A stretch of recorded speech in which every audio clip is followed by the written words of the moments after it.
In Formula One, teams are given specific technical regulations that they have to follow by letter to compete.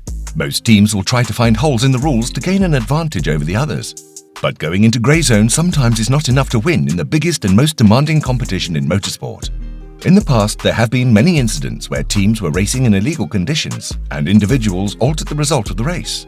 One such incident was the famous scandal Crashgate, when Nelson Piquet Jr. confessed to the FIA that Flavio Briatore and Symonds ordered him to crash the car, bringing out a safety car and ensuring Alonso's victory in the Singapore Grand Prix of 2008. Another incident occurred in the German Grand Prix of 2010, where Ferrari ordered Felipe Massa to allow Alonso to pass him. At that period, team orders were banned in Formula One, and Ferrari was fined $100,000 for breaching the regulations.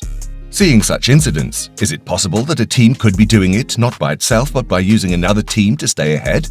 Stick with us to the end to find out. Max Verstappen won his home race 2 times in a row. A big celebration for the current champion, because he managed to win in front of his home crowd and increased the margin between current rival Charles Leclerc. Additionally, he achieved his 10th win, equal to his previous year's performance, and it seems he's still ready to gather more victories. The pace of the Dutchman was phenomenal, and the right calls from the team allowed him an easy and dominant victory. However, the calls from the team could be a little too perfect. Redbull was planning a 2-stop strategy, starting with softs, then pitting first with mediums, and maybe with the same or hards on the next pit stop.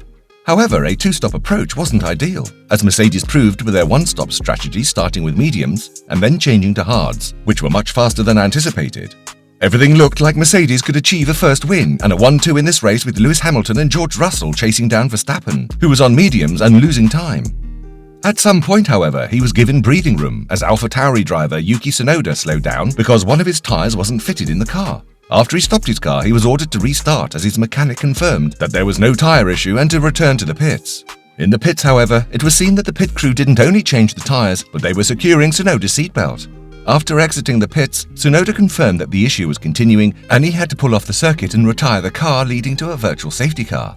Upon that confusion, Verstappen was given breathing room to change to fresher tyres, keeping the lead. Later, when another safety car, which Valtteri Bottas triggered due to engine failure, Verstappen managed to exit the pits with softs behind Hamilton with mediums. On the restart, he quickly overtook him and came home first. The reason behind Tsunoda's stops and seatbelt incident is still unknown, but these actions helped the current world champion come closer to a possible second world title. After such events, it could be possible that Red Bull, the owner of AlphaTauri, ordered them to cause an incident, probably unknown to Tsunoda, to ensure Verstappen's victory without losing points from their drivers, ensuring both their leads in the Drivers' and Constructors' Championship. But before we are called out as conspiracy nuts, let's not forget that such incidents have already happened in the past. Moreover, there was another occasion where Tsunoda helped Verstappen win a race so weirdly. In the Canadian Grand Prix of 2022, after a pit stop, the Dutchman was stuck behind Lewis Hamilton, holding him back, allowing the race leader Carlos Sainz to extend the gap. While Verstappen managed to overtake Hamilton after a few laps, he had a large gap to close. It all looked like Sainz would grab his first ever victory in Formula One.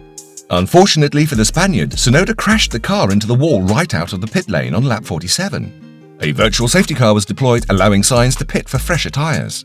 Still, he came out right behind Verstappen, who managed to keep Sainz behind him until the end of the race, stealing a potential victory for Ferrari. But what if all this is just a coincidence? What if in both cases it could be a mistake from the driver or an issue with the car? In Canada, Tsunoda admitted that he pushed too hard on the pit exit, which led him to crash into the wall. And as for the Dutch Grand Prix, Yuki could have unfastened his seatbelt when he thought he had to stop the car before the mechanic was informing him that the tyres were okay. What do you think of all this? Write your opinions in the comments. And while you're down there, feel free to leave a like on the video. And if you want more Formula One content, hit that subscribe button.